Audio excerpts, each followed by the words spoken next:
This story is so American, I think this case might just haunt you because it is a small scale version of American suffering. It contains guns, drugs, mental illness, white supremacy, irrational supernatural beliefs, cults, and so much more in this unsolved mystery story. It's the case of a family discovered dead years after disappearing in a remote mountain location in southeastern Oklahoma. Join me for a ride through strange and mysterious here at Odd Mysteries Stories.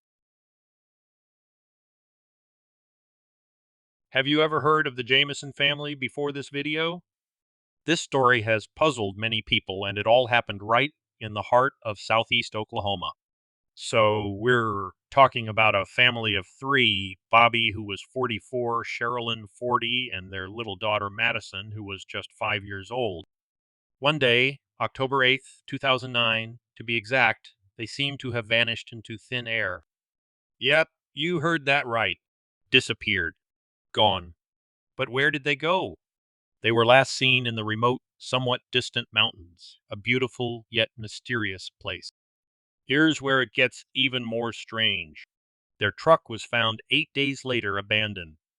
Inside, their dog Maisie, who was still there, barely clinging to life. But no sign of the Jamisons. It's like they simply vanished. At the time, they were living in Eufaula, Oklahoma, but were checking out a spot in the Red Oak Mountain community. Located in the Sans Bois Mountains of Latimer County, a scenic but incredibly remote area. Now, you'd think someone would find them quickly, right? Nope. Despite huge searches, no one knew where they were for 4 whole years. That's right, 4 years. Then, just a few miles from their truck, in the woods, someone found their remains, but only parts of their skeletons. It's as baffling as it is tragic. And here we are many years later, and no one has cracked the case. What happened to Bobby, Sherilyn, and Madison Jamison? Why did they disappear? Where were they going? In this video, we're going to look at all the details and even dive into some theories. Stick around, maybe you can help solve the mystery. The Jamisons found themselves drawn to the Red Oak area in the Sans Bois Mountains, about 30 miles from their home. Why the interest? They were eyeing a 40-acre plot there, envisioning a simpler life, maybe even starting fresh. Their plan? To live in a storage shed they owned on that very land. Sounds like a big change, right? One day, after meeting with someone connected to the land they wanted to buy, Bobby, Sherilyn, and little Madison took a short stroll in the mountains, about 15 minutes, with their GPS in hand. They found a quiet spot on a hillside, then returned to their truck, drove a little further, and then nothing. The truck was found abandoned, locked on a dirt track. Just like that, they were gone. But who were the Jamisons really? Let's paint a clearer picture. The Sans Bois Mountains, where they disappeared, are quite misleading by name. Sans Bois means without woods in French, but in reality, it is a wooded, mountainous area in southeastern Oklahoma, part of the larger Ouachita Mountains. It's a remote, rugged place, not the kind of area you'd want to get lost in. Now, about the Jamisons themselves. 2 weeks before their disappearance, Sherilyn's son from another relationship, Colton, didn't pick up on any hints about their plans to move to this remote area. Their personal lives had seen better days too. Bobby, who once suffered a major car accident in 2003, dealt with chronic back pain. Sherilyn struggled with bipolar disorder, facing severe depression as her condition was poorly controlled. Their marriage? Reportedly rocky, and the family was known to be private, keeping to themselves. The Jamisons were also deeply troubled by what they perceived as supernatural disturbances. They even reached out to their local pastor with a rather unusual request. They believed dark spirits had invaded their home. This wasn't just a passing concern, they were genuinely frightened. Madison, their young daughter, was talking to an imaginary friend named Emily, who Sherilyn was convinced was an evil spirit. The situation escalated to the point where Bobby sought special bullets to fend off the spirits he claimed were haunting their rooftop. Imagine that, feeling so threatened that you think you need, quote, special bullets to protect your family from unseen forces. And it didn't stop there. Bobby was even considering performing an exorcism, armed with nothing but his belief in a copy of the Satanic Bible. Talk about desperate measures, right?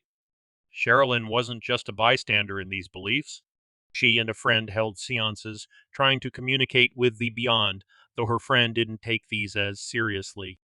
Sherilyn was convinced someone had poisoned her black cats, linking this to malicious intent from neighbors. She suspected of witchcraft. Can you feel the tension building? It's as if the walls of their world were closing in, filled with threats both seen and unseen. Their fear wasn't solitary. Friends and family confirmed the feeling that their home was, in fact, haunted.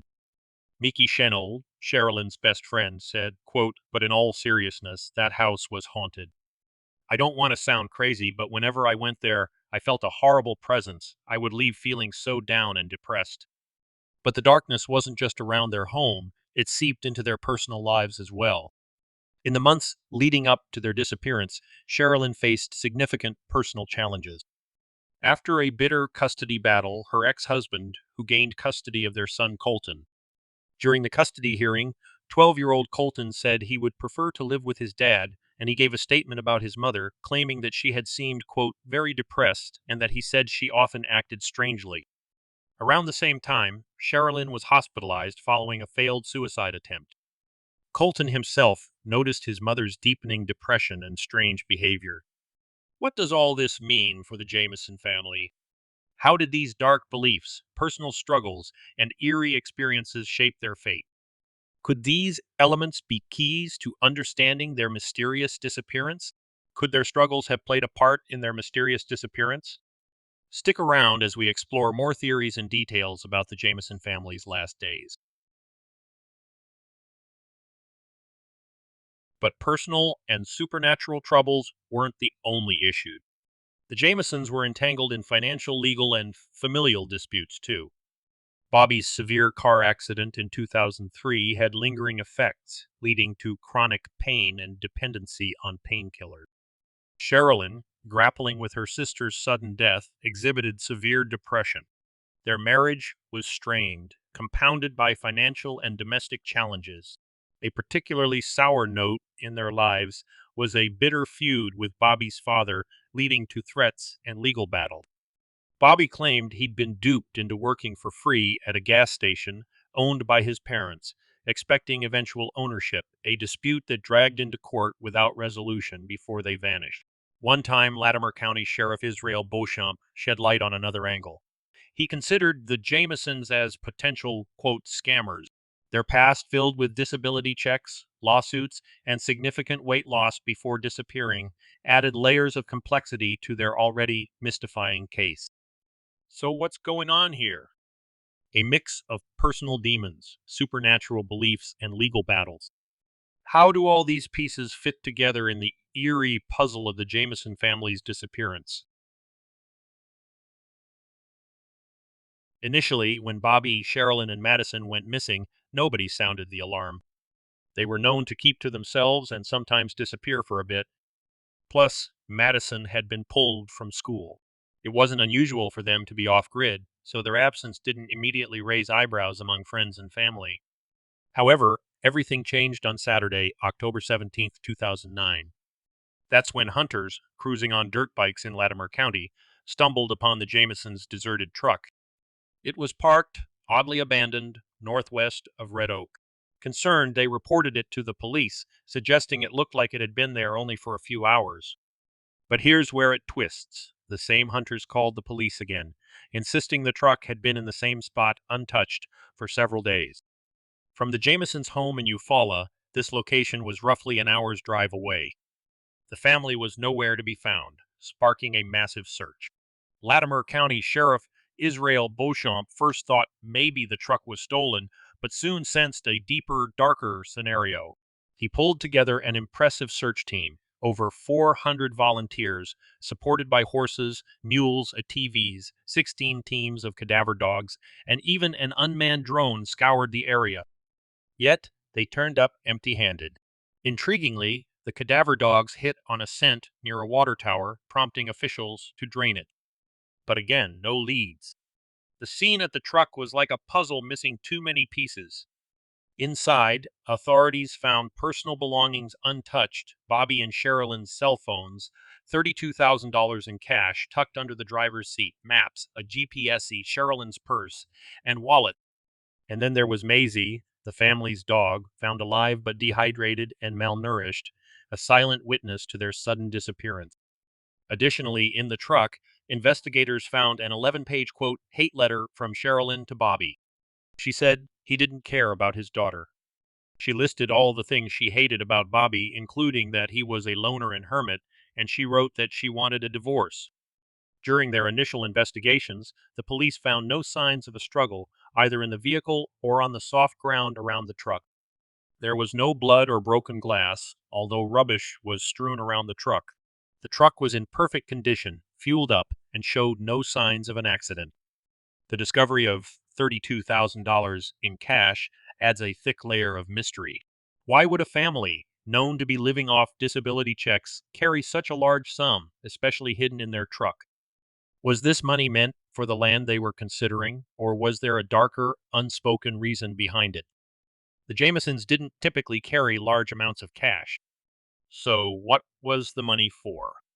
As we delve deeper into this baffling case, the questions only seem to multiply.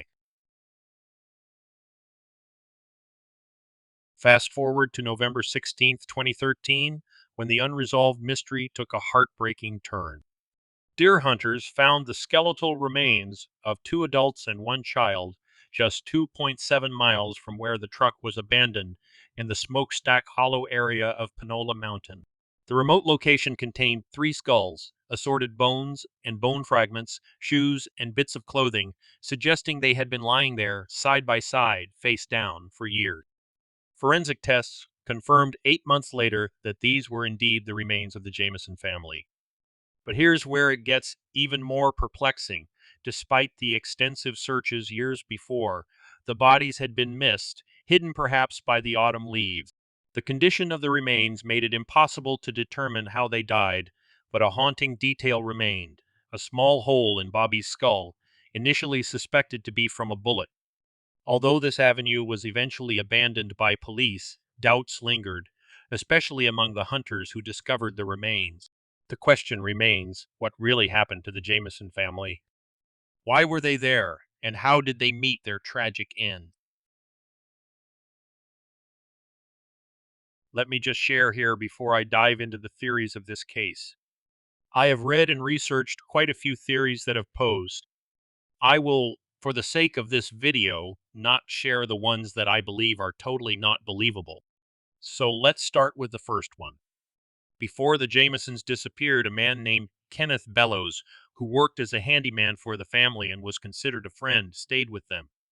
However, the relationship took a sinister turn in August 2009. Upon discovering Sherilyn's Native American heritage, Bellows, who harbored white supremacist beliefs, became hostile. The situation escalated quickly, leading to heated arguments between him and Sherilyn. One day, the tension reached a breaking point. Sherilyn, driven to the edge, fired a .22 caliber pistol into the ground near Bellows' feet. But she didn't stop there. She aimed the gun at him and forced him out of their house at gunpoint. It was a clear message: he was no longer welcome. This event introduces a potential motive in the mystery. Some believe that Bellows, fueled by his white supremacist views, could have returned to exact vengeance on the entire family. He might have targeted Bobby for marrying someone of Native American descent and considered their daughter, Madison, to have, quote, impure blood. This theory suggests a horrifying possibility that Bellows could have come back to eliminate the family. Could this have led to the tragic end of the Jamison family? Sherilyn's mother, Connie Cocotan, brought forward a harrowing suggestion. She believed her daughter, son-in-law, and granddaughter might have been targeted by a cult operating in Oklahoma. According to her, the area where the Jamisons disappeared is notorious for cult activity. She was informed that Sherilyn was on a so-called hit list by one of these cults. However, Connie couldn't name the specific cult implicated, and the police, despite these claims, haven't been able to tie the family's disappearance to any known cult activities. Adding to the eerie atmosphere surrounding this case, an abandoned vehicle riddled with bullet holes, presumably used for target practice by locals, was found near where the Jamison family truck was discovered. What's particularly disturbing about this find is that the wreck had satanic messages scrawled on it. This detail fuels speculation about the possible presence and influence of dark cult activities in the area. This part of their story covers a sinister picture, suggesting that the Jamisons could have been entangled in something far beyond ordinary understanding. Was their disappearance connected to these alleged cult activities, or is this another thread in the complex web of theories surrounding their tragic fate? The lack of concrete evidence leaves us grappling with more questions than answers. What do you think about this cult theory? The regions of Oklahoma where the Jamisons resided and aimed to relocate, specifically the San Bois Mountains, have a notorious reputation for drug activities, predominantly meth labs. Intriguingly, Bobby had taken a stand against this illicit underworld by reporting a local meth lab. This raises several questions. Was Bobby acting out of a sense of civic duty, attempting to safeguard his family and community, or was there a more complex scenario at play? Could his actions have been interpreted as a move to eliminate competition?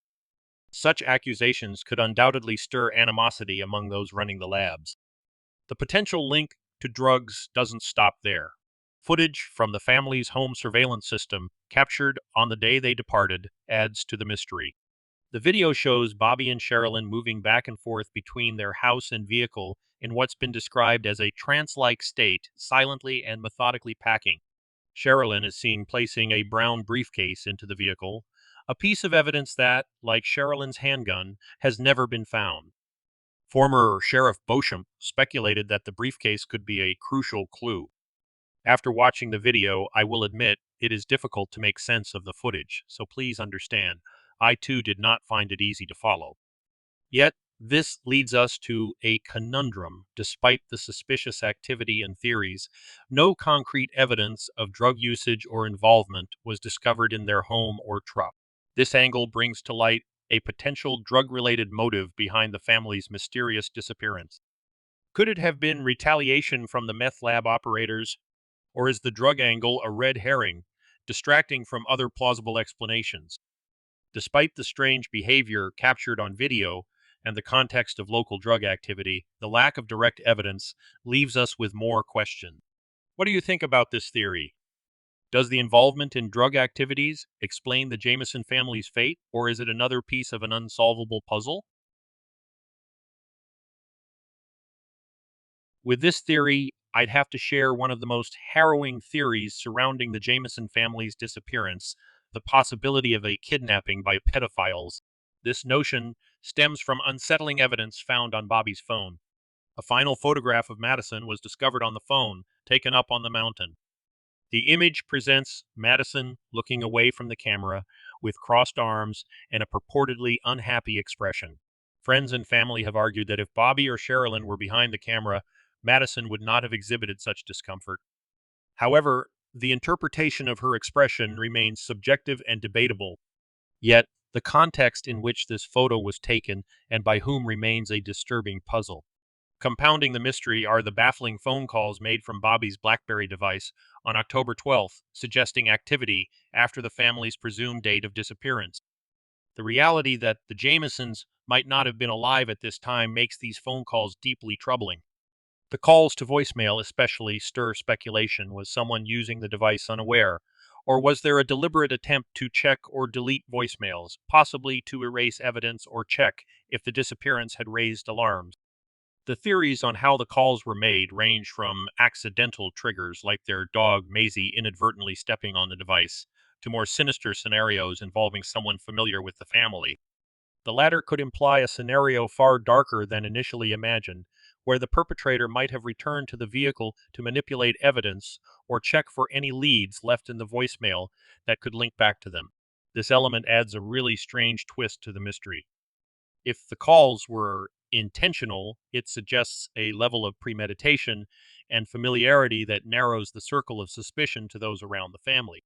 Yet, with no clear evidence or suspects, this theory, like many others in the Jamison family case, remains a speculation-filled void. Could these phone calls and the photo of Madison hold the key to understanding what happened to the Jamison family? Or do they simply add more questions to an already incomprehensible case? In this segment, I'd like to combine three theories that I believe are much less likely to be accurate, but I still want you to know these have been presented and discussed. Lost in the woods. A seemingly simple explanation for the Jamison family's disappearance could be that they went for a hike in the Sans Bois Mountains and got lost, eventually dying from exposure or hypothermia. However, this theory conflicts with the condition in which their bodies were found aligned side by side, face down, in a manner reminiscent of an execution, not the disorder typically associated with lost hikers. Furthermore, considering Bobby's chronic back pain, it's unlikely he would have ventured far into the rugged terrain on foot. Murder-suicide. The dark possibility of a murder-suicide was considered, especially since Sherilyn owned a .22 caliber pistol, which was never found. The discovery of a small hole in Bobby's skull raised the possibility of a gunshot wound, but no similar evidence was found on Sherilyn or Madison. If Sherilyn had perpetrated the act and then turned the gun on herself, where did the weapon go? The absence of the gun and lack of gunshot evidence on Sherilyn and Madison make this theory complex and unclear. Could someone else have found and removed the weapon? Witchcraft and possession. This theory delves into the paranormal. The Jamisons were reportedly involved in, quote, spiritual warfare, according to their pastor, Gary Brandon. They believed spirits inhabited their home, with Sherilyn specifically mentioning the presence of a long-dead family. Additionally, bizarre messages related to witchcraft were found on the storage container outside their house, suggesting a deep dive into the supernatural. One read, 3 cats killed to date by people in this area. Witches don't like their black cat killed. Sherilyn's neighbors had been poisoning their cats, so she wrote on the container to scare them off. While there's no direct evidence linking their deaths to paranormal activity, these details add an eerie layer to the family's narrative and their possible state of mind before disappearing. Each theory presents its own set of questions and contradictions, as I present you with yet another unsolved mystery shrouded in speculation and tragedy. The combination of real-world troubles, potential supernatural beliefs, and the mysterious circumstances of their deaths creates a complex problem that remains unsolved. As I wrap up this story, consider the multitude of theories surrounding the Jamison family's disappearance. From mundane to supernatural, from criminal to tragic accident, the true story remains elusive. What do you think happened to Bobby Sherilyn and Madison Jamison? Thank you once again for joining me in this odd and mystery case. I hope you enjoyed this video and are enjoying the videos on my channel. My name is Vince, and if possible, please like, comment, and subscribe to my channel. I'll be posting new videos each Monday and Friday. Clicking the little bell will send you a notification when a new video is posted. In the meantime, I invite you to watch one of my other videos on your screen. Thank you.